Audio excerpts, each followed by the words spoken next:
At exactly 8:03 a.m. inside the polished marble lobby of Wellington Global Holdings, a moment unfolded that would later be replayed, whispered about, and retold in stunned disbelief. But right now, in this very moment, all that existed was fear, shame, and the cruel echo of a man drunk on his own power. The girl at the center of the scene, thin, trembling, clutching a neatly rolled folder to her chest, stood frozen. Her clothes were simple, faded from too many washes. Her shoes were worn at the edges. She looked like she didn't belong in such a towering, glass-walled empire of money. Her name was Ariel Turner, and she was being humiliated, publicly, mercilessly. "I said get out!" The voice thundered across the lobby, bouncing off the grand chandelier. The man shouting was Douglas Crane, Senior Accounts Director, famous for his arrogance and infamous for firing people before breakfast. His expensive suit strained against his swollen ego as he pointed a sharp finger directly at her. "Do you not understand English?" he barked.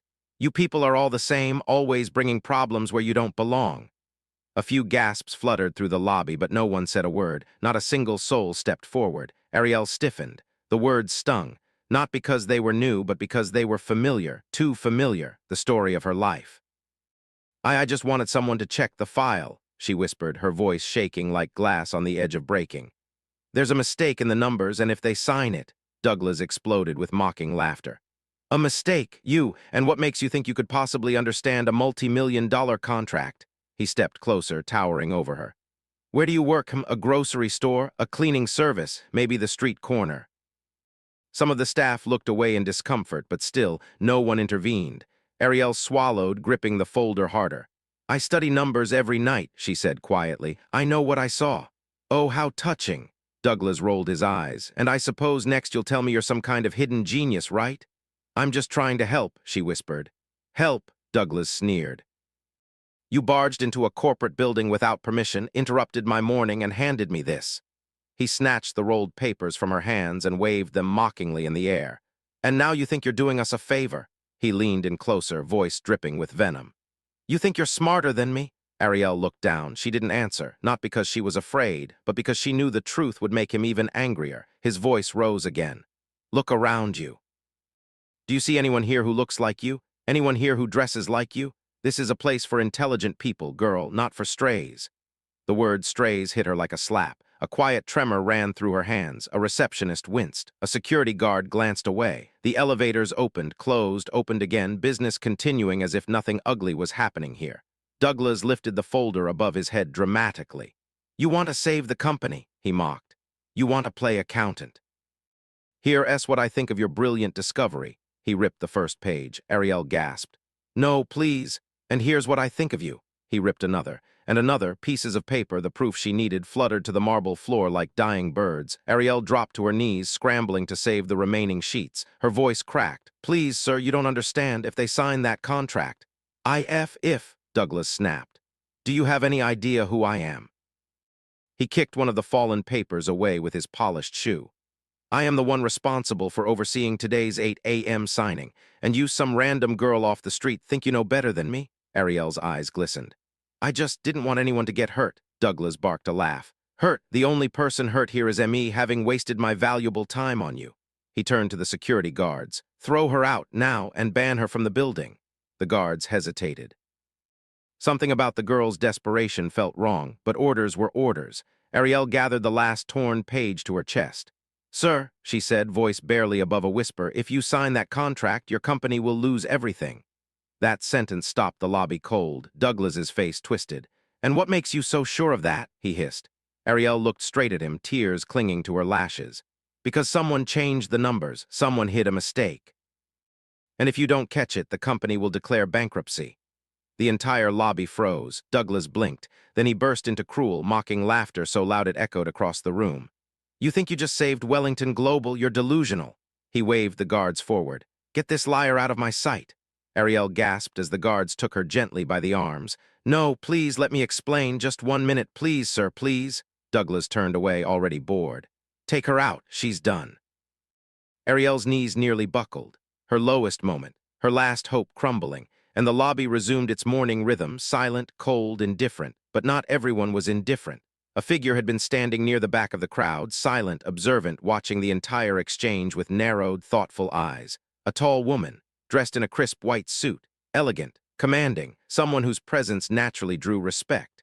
Her icy blue eyes followed the trembling girl being dragged toward the exit. And then they fell to the torn papers on the marble floor, the ones everyone else had stepped around. She inhaled sharply. As Ariel reached the glass doors, Douglas shouted one final humiliation across the lobby. "Next time, don't pretend to be smarter than your station. People like you don't belong in places like this." Ariel flinched as though struck. Her voice broke completely. "So, because I'm poor, because I'm black," Douglas lifted his chin. "You said it, not me." A stunned silence swept across the lobby. A beat. And then a new voice cut through the air, calm, cold, sharp as a blade. "Is that how you speak to people in this building, Mr. Crane?" The crowd turned. Douglas froze. Ariel lifted her head in confusion. The woman in the white suit stepped forward, heels clicking with a rhythmic authority that made the entire lobby stand straighter. The security guards subconsciously loosened their grip on Ariel. Douglas blinked, suddenly pale. "Ms. Wellington, you're early." Early and the owner of the entire company. Her gaze slid to the torn papers on the ground. A muscle in her jaw twitched. "I saw everything," she said, her voice steady and terrifyingly controlled. Douglas swallowed hard. I can explain." "No," she said, stepping right in front of Ariel. "You can't." She gently lifted one of the torn papers from the floor. Her eyes scanned it once. Her expression changed instantly. "What?" she whispered. Douglas's forehead beaded with sweat. It's nothing, just some random." Ms. Wellington cut him off. "Do you realize what this is? This isn't a random document. This is the final contract for the 8 a.m. signing." Douglas felt his throat constrict. Ariel stood trembling, unsure whether to hope or to collapse. Ms. Wellington narrowed her eyes at the contract again, and then at Douglas, and then at the terrified girl. A pin dropped. The room held its breath, because what she was about to say would change everything. But little did the cruel manager know, his life was about to be turned upside down. Because the stranger standing in the crowd, the woman he just insulted without realizing it, was about to reveal a truth that would shake every soul in that lobby. But first, let's go back to how this story truly began this morning. Earlier that morning, long before the humiliation, the shouting, the torn papers scattered across the marble floor, Ariel Turner awoke to the quiet, uneasy stillness of a home that had seen too many struggles and too few miracles. The sun had barely risen, but faint light filtered through the thin, frayed curtain of the one-bedroom apartment she shared with her family. The walls, once painted a cheerful yellow, were now cracked and peeling. The air smelled faintly of the lavender soap she used to wash her clothes by hand. She believed the scent made the place feel warmer, even if warmth was a luxury they couldn't afford. Ariel was 19, though life had forced her to grow older than her years. She stretched slowly, her joints stiff from another night spent sleeping on the floor so her ailing mother could rest on the only usable mattress. Her little brother, 8-year-old Isaiah, was curled up beside their mother, his small hand resting protectively on her arm. Ariel watched them, her heart tightening. "Another day," she whispered to herself. "Another chance." She pushed herself up quietly and tiptoed to the kitchenette, trying not to wake anyone. She opened the cupboard, empty. Only a half bag of rice and a dented can of beans sat silently inside. She sighed. "Okay," she murmured. "Breakfast, half rations again." But even as she measured the rice, she felt a painful tug inside her chest. She knew she needed to eat. She hadn't had dinner the night before, but she scooped her portion back into the bag. Isaiah needed it more. As the rice simmered, she checked on her mother. Carla Turner, once a strong and spirited woman who worked 2 jobs to support her children, now lay pale and still. Her breaths were shallow. Her skin felt warm, too warm. The fever was back. Ariel whispered softly, "Mama, how are you feeling?" Carla blinked slowly, her voice thin and tired. "I'm fine, baby, just tired. Don't you worry about me." "You said that yesterday," Ariel replied gently, brushing a damp curl away from her mother's face. "And the fever hasn't gone down." Carla gave a weak smile. "I'll be all right. You and Isaiah just need to keep going. That's all a mother wants." Ariel swallowed hard, forcing her own tears down. "I'm going to get help, I promise." Her mother shook her head. "Healthcare costs too much, sweetheart. We don't have." "I know," Ariel whispered, "but I'll find a way." Behind her, Isaiah stirred. His big brown eyes blinked open, confused and sleepy. "Sis, is it morning already?" "Yes, buddy," she forced a smile. "Breakfast is almost ready." He rubbed his eyes. "Is Mama better?" Ariel hesitated, then she nodded. "She will be." Isaiah slid off the mattress and hugged their mother gently. "I love you, Mama." Carla kissed the top of his head. "I love you both more than anything." The small family ate in silence, Ariel watching every bite Isaiah took, pretending she wasn't hungry. When he wasn't looking, she took a sip of water to quiet the gnawing in her stomach. After breakfast, she packed her worn bag, slipping inside the documents she had been working on for days.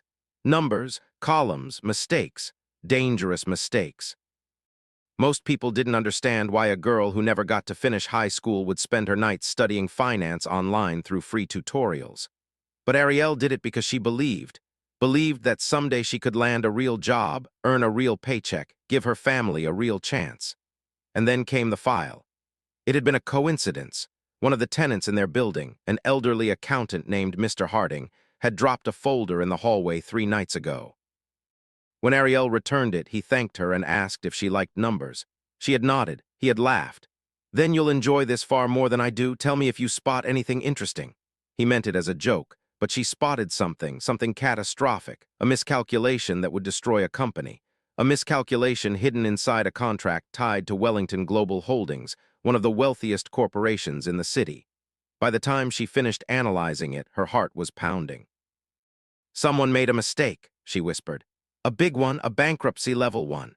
And so that morning, desperate, exhausted, and terrified, she made a decision. She would go to Wellington Global herself. She would try to warn them. She would save them if she could, not because she hoped for a reward, not because she expected kindness, but because maybe, just maybe, someone there would help her in return. Maybe someone would help her mother breathe easier again. She tied her hair back, straightened her worn clothes as best she could, and grabbed the folder. When she turned to leave, her mother's voice called faintly from the mattress. "Ariel?" "Yes, Mama." Carla's eyes were soft and full of worry. "Don't do anything dangerous, please." Ariel walked back and knelt beside her. "I'm just going to talk to someone, nothing dangerous." "People in those corporations," Carla whispered, "they don't see girls like us. Be careful." "I will," Ariel promised. Isaiah ran up and hugged her tightly. "Come back soon and bring stories." Ariel kissed his forehead. "I always do." But as she stepped outside, she didn't feel brave. She felt like she was walking into a storm with nothing but hope as her shield. The bus ride to the commercial district was long and noisy. Wealthy commuters in suits tapped on phones. She sat quietly at the back, holding the folder like a fragile treasure. A woman beside her glanced at Ariel, then at the discolored fabric of her backpack, then away. Ariel lowered her eyes. She was used to it. When the bus reached the shining towers of the corporate hub, she stepped off, and it felt like stepping into another world. The sidewalks were polished, cars gleamed, the air smelled of coffee and wealth. She looked up at the towering building where the contract originated.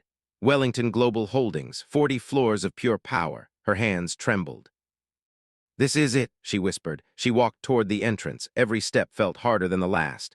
When she entered the lobby, she suddenly felt tiny. People in expensive clothes walked past her as if she were invisible. The marble floor gleamed like water. The chandelier sparkled with more brightness than her entire apartment block. She approached the front desk cautiously. Hello," she said. I need to speak to someone about a contract error." The receptionist raised an eyebrow. "Do you have an appointment?" "No, but it's urgent." "Everyone says that," the receptionist said flatly. "Next." Ariel hesitated. "Please, it's important. Someone could lose everything." Before the receptionist could respond, a sharp voice sliced through the air. "What is happening here? Why is there a line forming?" A man stormed over, tall, expensive suit, sharp jaw, cold eyes. The moment her eyes met his, Ariel felt her stomach twist. This was not a man who listened. This was not a man who cared, but she had no choice. "Sir," she said gently, "I found a mistake in one of your contracts. It needs to be checked immediately." He stared at her for a long, uncomfortable second. Then he laughed. And just like that, her nightmare began. The shouting, the insults, the humiliation, the ripped papers, all of it spiraled from that single moment. As she knelt on the floor gathering the torn pages, she wondered if she had been a fool. She wondered if believing in her ability, believing in doing the right thing, had led her here only to be crushed. But somewhere in the back of her mind, she remembered her mother's gentle smile, her brother's tiny arms around her neck, the promise she made. "I won't give up," she whispered to herself, even if the world refused to see her value, even if no one listened, even if she had nothing left. But unknown to her, someone had been listening, someone had been watching the entire time, and that someone was about to change everything. Ariel had never felt so out of place in her life. Every step she took toward Wellington Global Holdings that morning had been a battle against doubt, fear, and exhaustion, but nothing had prepared her for the cold, impenetrable walls of the corporate lobby. The towering ceiling, Glinting chandeliers and spotless marble floors made her feel like an intruder in someone else's perfect world. Every polished shoe that clicked past her seemed louder than her own heartbeat. She gripped the folder tightly as though it were a life raft, and in a way it was. "This is it," she whispered under her breath, her voice trembling but her resolve firm. "Just one chance, one person, please just listen." She approached the front desk again, this time more boldly. "Excuse me, I need to speak to someone about a critical contract error. It's urgent. Please, someone has to see this." The receptionist barely looked up. "Do you have an appointment?" "No." "But if the signing happens with this mistake?" Ariel paused, struggling to find words for the catastrophe she had discovered. "The company will face bankruptcy. Everything. They'll lose millions." The receptionist frowned. "That's not my problem, kid. Next." Before Ariel could reply, a voice, sharp, commanding, and unmistakably condescending, cut through the air like a whip. "What's happening here?" A tall man with slicked back hair and a suit that screamed authority stepped forward. His eyes scanned her from head to toe, lingering for far too long on her worn shoes and faded blouse. This was Douglas Crane, Senior Accounts Director and self-proclaimed king of the lobby. "I'm trying to talk to someone about a critical error in the 8 a.m. contract," Ariel said, trying to steady her voice. "It's urgent, please, you have to listen." Douglas's eyes narrowed. Then he laughed, a sound so cold and sharp it made Ariel flinch. "You," he scoffed. "Do you know who I am? Do you have any idea what you're even holding?" Ariel straightened, despite the tremor running through her limbs. "I know what's on these papers. I checked every number myself. If someone signs the contract, it could bankrupt your company." Douglas leaned closer, his face twisting in mockery. "Oh, how quaint. You a girl from where? The streets, the grocery store. You think you can save a multi-billion-dollar corporation from you?" The word "you" was a dagger in Ariel's chest. She looked down, forcing herself not to cry, but the anger bubbled beneath her skin. "I'm not asking for credit. I'm asking for action. Please just review the numbers before it's too late." Douglas laughed louder this time, almost theatrical in its cruelty. "Review the numbers, you? I spend my mornings checking contracts that make people like you faint. And you think you have any authority here?" Ariel's hands shook, clutching the folder like it was her lifeline. She had no plan, no backup, nothing but the truth she carried in her chest. "I have to try," she whispered. I can't just walk away and let this happen." Douglas's face twisted into a sneer. "You're bold, I'll give you that, but bold doesn't pay bills. Bold doesn't prevent bankruptcy. Bold doesn't belong in my office. Guards." Two security personnel stepped forward, their expressions polite but firm, ready to escort her out. "No, please," Ariel cried, desperation threading through her voice. "Just 1 minute, that's all I need. Please, I'm begging you." Douglas shook his head slowly, like he was savoring the moment of her despair. "Get her out and make sure she never steps foot in this building again. I don't tolerate people like you." Ariel's knees nearly buckled. She sank to the marble floor, gathering the papers that had fallen when Douglas had snatched them from her hands. The weight of the room pressed down on her. She felt utterly alone. No one stepped forward. No one offered a hand. No one said a word. The lobby hummed with indifferent power, the kind of power that watches, smiles politely, and lets injustice pass without consequence. She whispered almost to herself, "I just want to do the right thing. Why won't anyone help?" A passerby brushed past, their designer heels clicking, indifferent to the girl curled on the floor. "I'm telling the truth," Ariel said, her voice breaking. "If they sign this, your company, your jobs, everything." Douglas sneered, leaning over her, almost smelling her fear. "If they sign this, you think anyone will believe a poor girl from nowhere? You're nothing. A child playing with numbers you barely understand. This is not your world. Go back to where you belong." Ariel lifted her head. Tears streaked down her face, but her eyes blazed. "No, I belong here because I care, and if you sign that contract, you'll ruin lives." Douglas barked a laugh so cruel it echoed through the high-ceilinged room. You have no idea about life, about money, about power. You think your feelings matter here. In the real world, girl, feelings are nothing. Actions are everything, and your actions are irrelevant." He waved the guards forward again. "Take her out. Make sure she's embarrassed enough to never try again." The guards approached, but before they could touch her, Ariel's voice rang out again, louder, shaking with a mixture of fear and courage.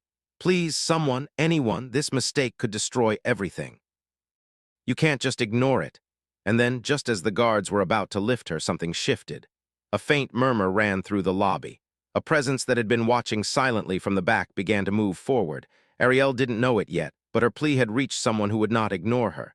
The arrogant man, Douglas, laughed one last time. "She's desperate, weak, useless. Take her away before I—" His words stopped mid-sentence. because at that moment the lobby fell silent and every head turned toward the entrance. A woman walked in.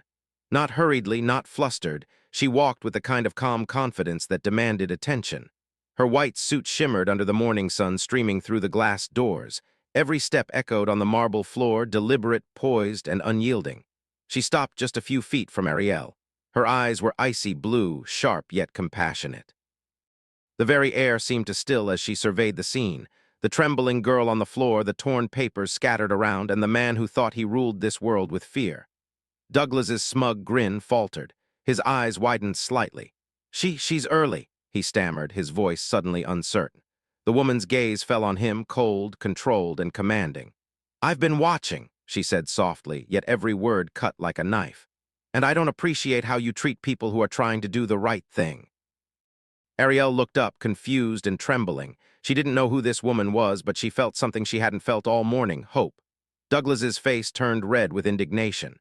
"Ms. Wellington, this is, I mean—" The woman's gaze flicked to the torn papers. She picked one up carefully, scanning it with a quick, precise eye. Her lips pressed into a thin line. Ariel's heart raced. Someone in power was finally seeing the truth.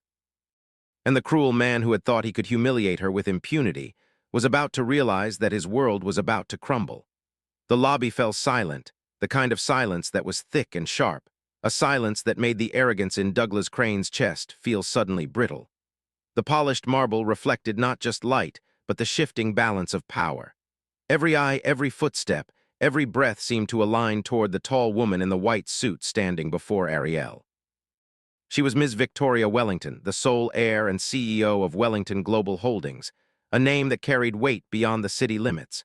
And now, in the middle of her own empire, she was standing quietly, eyes fixed on the trembling girl on the floor. Douglas straightened his tie, trying to summon the authority he had wielded so effortlessly just seconds ago. His voice was brittle. "Ms. Wellington, this is just—" "Douglas," Victoria's voice cut through like ice, smooth and lethal. "Stop." Douglas froze, mouth opening and closing like a fish out of water. The security guards stepped back slightly, as if sensing that their orders might be about to change in ways they could not predict. Victoria crouched slightly to meet Ariel's level. Her icy blue eyes softened as she studied the girl. "Are you hurt?" she asked gently. "Did he touch you?" Ariel shook her head. Her voice was a whisper, yet full of emotion. "And no, ma'am, but he tore the papers. He didn't listen to me." Victoria reached out, lifting one of the torn sheets from the floor, her fingers delicate but firm. She scanned the numbers, her eyes narrowing in concentration. The lobby watched in tense silence. Ariel's chest ached with anticipation, the flutter of hope mixing with terror. Victoria finally looked up, her gaze slicing Douglas like a scalpel. "Douglas, do you have any idea what these numbers represent?" Douglas's smugness faltered, replaced by a twitch of panic. Well, it's a preliminary review, just a minor." Victoria stepped closer, her calm authority suffocating. "Minor," she repeated, her voice low but deadly. "Do you know that if these figures are signed as they are, the company will declare bankruptcy today at 8 a.m.? Douglas's face paled. His voice was suddenly weak. I don't, that's impossible." Victoria turned her piercing gaze to Ariel. "You spotted this." Ariel's lips trembled. "Yes, ma'am, I checked every line. If they sign, it will destroy everything." Victoria's eyes softened again, and she knelt to Ariel's level. "You saved this company, do you understand that?" Ariel shook her head, tears streaming freely. I just wanted to help." "You've done more than help," Victoria said firmly. "You've prevented ruin." Douglas swallowed hard. He tried to regain control. "Ms. Wellington, she's just a girl. This is absurd. How could she possibly know?" Victoria straightened and faced him, her full height now imposing. The lobby seemed to shrink around her. "Douglas Crane, you have humiliated a person in my company. You have belittled someone who is clearly competent, courageous, and honest, and you did this in front of witnesses. Do you understand the gravity of your actions?" Douglas's lips quivered. I was only enforcing protocol." "Protocol?" Victoria's voice became icy steel. "Protocol does not give you the right to humiliate, to belittle, or to endanger lives with your arrogance." She picked up the torn contract pieces. "And these mistakes, they were discovered by this young woman, not by you. Your incompetence could have cost us everything, but because of her, we are safe." Douglas's knees nearly buckled. I don't. Victoria held up a single finger, calm but commanding. "Do not speak. You will face the consequences for your actions. Effective immediately, you are suspended pending investigation. Your behavior is unacceptable, and make no mistake, You will answer for every word, every action, and every insult." The lobby buzzed with whispers. Employees who had once avoided Ariel now stared at her with awe. The room seemed to tilt. Ariel's voice trembled. "But ma'am, I—" Victoria placed a gentle hand on her shoulder. "You don't have to explain. The truth speaks for itself. Your courage has saved not only this company, but every employee whose livelihood depended on it. And most importantly," she said, her voice softer now, "you've saved lives." Ariel blinked, trying to comprehend the magnitude of the moment. Her hands shook as the reality sank in. Douglas, however, was not ready to accept defeat. His arrogance flared in desperation. I don't even know who you think you are. You're just—" Victoria's eyes narrowed. She leaned in slightly, her tone now deadly calm. "I am the CEO of this company, Douglas. Every floor, every contract, every decision passes through me eventually. And you just humiliated someone who works smarter than you, and in doing so, humiliated me as well." Douglas's face went ghostly pale. "And no, it's just she," Victoria straightened, letting the silence hang, crushing. "Do you understand now, Douglas? You just humiliated the CEO of Wellington Global Holdings, and more importantly, you underestimated the courage of someone who will one day surpass you." The weight of her words struck him like a hammer. His arrogance, which had once made him untouchable in the lobby, crumbled completely. Ariel blinked, her mind still racing. "Ms. Wellington, you're the CEO?" Victoria smiled softly, the first warmth Ariel had seen all morning. "Yes, and you have just proved that talent, courage, and integrity aren't bound by wealth, privilege, or appearances. You have these qualities in abundance, Ariel. Never forget that." Tears streaked down Ariel's cheeks. I didn't think anyone would notice. I didn't think anyone would listen." Victoria knelt beside her, meeting her gaze. "I noticed. I always notice those who are brave enough to do what's right even when no one is watching. Today, you've done exactly that, and because of you, lives will be saved. But more than that." She paused, placing a firm, reassuring hand on Ariel's shoulder. "You've shown everyone here what true courage looks like, including me." Douglas stumbled back, dazed, as security guides led him toward the elevators, his face a mixture of humiliation, fear, and disbelief. The employees watched silently, some with awe, some with relief. The balance of power had shifted in an instant. Ariel shook her head in disbelief. I can't believe this. I just wanted to stop a mistake. I didn't know." Victoria smiled gently. "You don't need to believe it. You just need to remember that your courage matters. And that sometimes the smallest voice in the quietest moment can change the course of an empire." Ariel finally allowed herself to breathe, her shoulders relaxing for the first time all morning. She looked up at Victoria, her savior, her mentor, and almost a motherly figure in that overwhelming moment. "And Ariel," Victoria added, her voice soft but filled with authority, "I want you to know something. You have a future here. A future where your talent, your integrity, and your courage will not just be recognized, they will be rewarded." Ariel's mouth opened, but no words came out. She simply nodded, tears flowing freely, a mix of relief, joy, and disbelief washing over her. Victoria looked down at the torn papers once more. "This mistake, this could have destroyed everything, but you prevented it. And because of that, not only has the company survived, but your family, your mother, your brother, will not have to suffer the consequences of someone else's carelessness." Ariel's heart clenched. Her mother's worried face, her little brother's innocent eyes, they were the reason she had risked everything. And now, hope glimmered in the most impossible of places. Victoria smiled, rising gracefully to her full height, towering over Douglas and the remaining employees. "Remember this moment," she said, her voice ringing through the lobby. "Never underestimate anyone based on their appearance, their background, or their status. Courage, honesty, and intelligence are qualities that command respect, qualities that can change the world." Douglas could only stare, powerless, defeated, utterly humbled. And Ariel? She finally dared to stand, clutching the folder to her chest, tears of gratitude streaming down her face. She had survived humiliation, she had faced arrogance, and she had been recognized for the first time in her life. And in that moment, Ariel realized her life was about to change forever. The lobby of Wellington Global Holdings, once cold and indifferent, now pulsed with an entirely different energy. Douglas Crane, the man who had humiliated Ariel mere minutes ago, stood like a broken statue at the center of it all. The weight of his arrogance had collapsed under the combined power of truth and authority. Victoria Wellington, the CEO, addressed the remaining employees with calm precision. "Effective immediately," she said, her voice steady and undeniable, "Douglas Crane is suspended pending further investigation. His conduct violates the company's ethics, harassment policies, and basic human decency. Legal proceedings will follow. Gasps rippled through the employees. Some nodded, others whispered. But Ariel barely heard them. She was still trembling from the whirlwind of events, her chest heaving, her hands clutching the folder as if it were a lifeline. Victoria turned to her, her piercing blue eyes softening. "Ariel, would you come with me for a moment?" Confused but obedient, Ariel followed her through the glass doors of the lobby, past the elevators, and into a private office. The room smelled faintly of cedar and leather, a stark contrast to the poverty she had left behind just hours ago. She felt almost as if she had stepped into another world entirely. Victoria gestured for her to sit, and Ariel did, trembling. She looked around, taking in the enormous office, the panoramic view of the city, the polished wood, and the silent power emanating from the furniture itself. Victoria's gaze rested on her, serious yet warm. "Ariel, I want you to understand something. What you did today wasn't just about catching a mistake. It wasn't about proving Douglas wrong. It was about integrity, courage, and doing the right thing when no one else would. That is rare. That is priceless." Ariel shook her head, her voice barely a whisper. I was just trying to help. I didn't think anyone would even listen. I never imagined." Victoria smiled softly. "I know, and that's exactly why you were perfect for this task. You did it without expectation, without reward, without thinking of yourself. That is why your actions matter more than anyone else in that building. And that is why your life is about to change, Ariel." Ariel blinked in disbelief. "Change? I don't understand."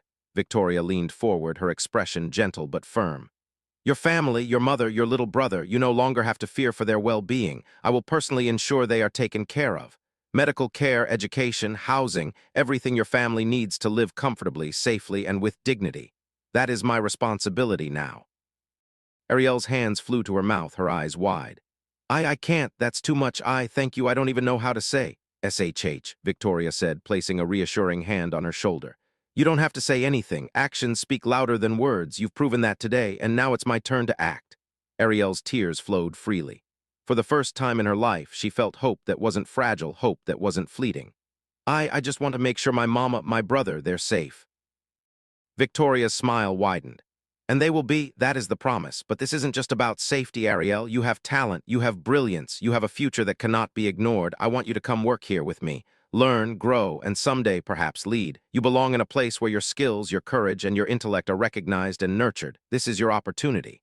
Ariel's chest tightened with disbelief. "Work here, but I mean. I never, enough of that," Victoria said gently yet firmly. "Enough of thinking that your background or circumstances define your worth. Today you proved your value. Now I want to cultivate it. Starting today, you will have mentorship, education, and the chance to develop your skills under my guidance. You will not just survive, you will thrive." Ariel's mind raced. Fear, the humiliation, the desperation, all of it seemed distant now, replaced by a strange, almost overwhelming sense of gratitude and disbelief. I don't know what to say." "You don't have to say anything," Victoria replied. "Just promise me one thing, never forget what you are capable of, and never doubt that your courage can change the world. You saved a company today, Ariel. Now I want to help you save your own life and your family's future." Ariel nodded, tears spilling over.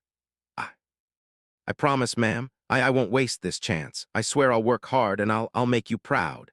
Victoria's expression softened into something almost maternal. "You already have, Ariel, you already have." Meanwhile, in the lobby, Douglas was escorted to the elevator by the security team. His arrogance had been replaced by disbelief and fear. Whispers followed him like shadows, as employees exchanged glances of shock and admiration for the young girl who had dared to stand against him. You're suspended," Douglas stammered, almost unable to comprehend. "Yes," Victoria replied, her voice like steel tempered by calm. "And the investigation will determine your future here. But remember this, today your arrogance, cruelty, and prejudice were exposed. You humiliated someone brave enough to speak the truth, and in doing so you exposed yourself." Douglas swallowed hard, sweat dripping from his brow. He looked at the lobby, at the scattered papers, at the crowd that had silently witnessed his humiliation. For the first time, he felt powerless. Back in Victoria's office, Ariel took a shaky breath and looked at the CEO. I never imagined someone like you would care about someone like me." Victoria smiled. "You think your circumstances define your value, but they don't. Your courage, your determination, your integrity, they define you, and today the world witnessed them, including me." Ariel's voice trembled. I just wanted to help. I didn't even think about myself." Victoria's eyes softened. That is why you were chosen, that is why you were brave enough to act, and that is why you will never face these struggles alone again. Ariel nodded, unable to speak. She felt a warmth spread through her chest, hope, security, and the incredible realization that her life was changing irrevocably. Victoria stood and extended her hand. Welcome to Wellington Global Holdings, Ariel. Together we will do great things, not just for the company, but for people like your family who deserve a chance. Ariel stood slowly, still clutching the folder, and shook Victoria's hand, her eyes shining with tears. Thank you, ma'am. I won't let you down, I promise. You already have, Ariel, Victoria said, her voice gentle but firm. And now it's my turn to ensure that your courage is rewarded. You and your family will never have to struggle the way you did. Consider this the beginning of a new life. Ariel sank into her chair again, overwhelmed with emotion. She thought of her mother, her little brother, the sleepless nights, the hunger, the fear, and realized that for the first time she could truly breathe. Victoria looked at her with quiet pride. Justice has been served, Ariel, and your redemption too. Remember this moment always, and remember that courage, honesty, and integrity, these are the forces that can change the world. Ariel's lips quivered. I will, ma'am, I promise. Victoria smiled warmly. Good, now let's make sure the rest of your life is nothing but bright. And in that moment, the weight of despair that had once crushed Ariel's chest was lifted. She realized that the cruelty, humiliation, and injustice she had faced were not the end. They were merely the beginning of a life that would be filled with hope, opportunity, and profound redemption. Years had passed since that fateful morning when Ariel Turner had knelt on the marble floor of Wellington Global Holdings, clutching torn papers, trembling under Douglas Crane's cruelty. Years that had once promised struggle and hardship now gleamed with opportunity, growth, and triumph. Ariel, now 25, stepped out of a sleek black car, her polished shoes clicking against the marble lobby floor, a floor that once felt cold, alien, and unwelcoming. But today it felt like home. Her posture was confident, her stride purposeful, her eyes shining with intelligence and determination. Gone was the timid girl who had clutched a folder and prayed for someone to notice her courage.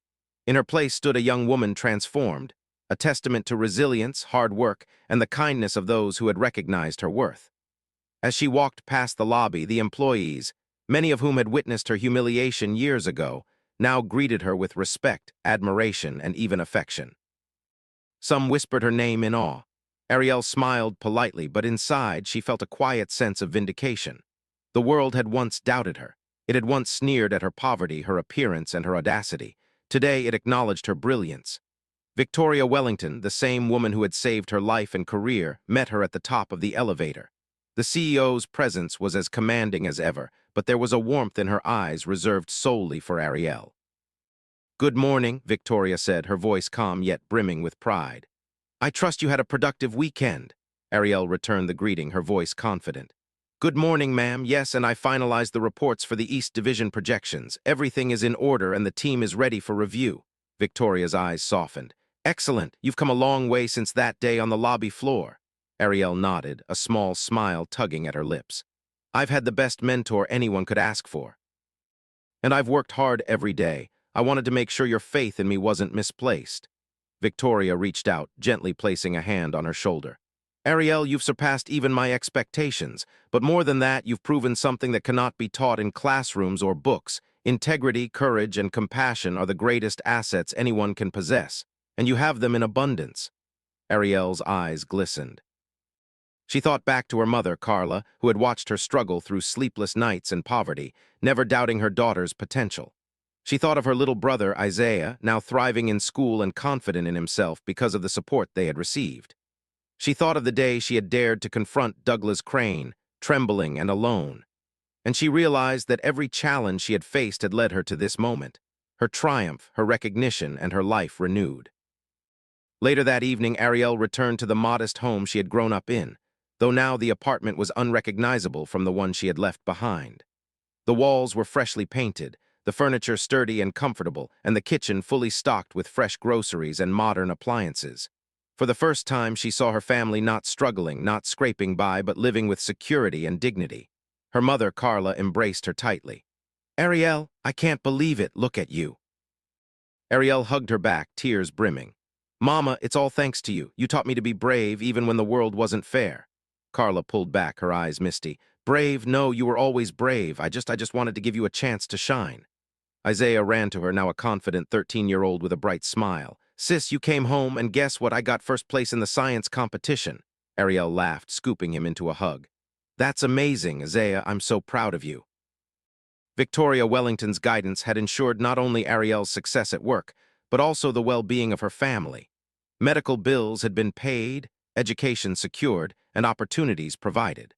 Her family was thriving in ways Ariel had never dared to imagine in the darkest days of her youth. At Wellington Global Holdings, Ariel had rapidly risen through the ranks. What had begun as a chance to prove herself had evolved into a remarkable career.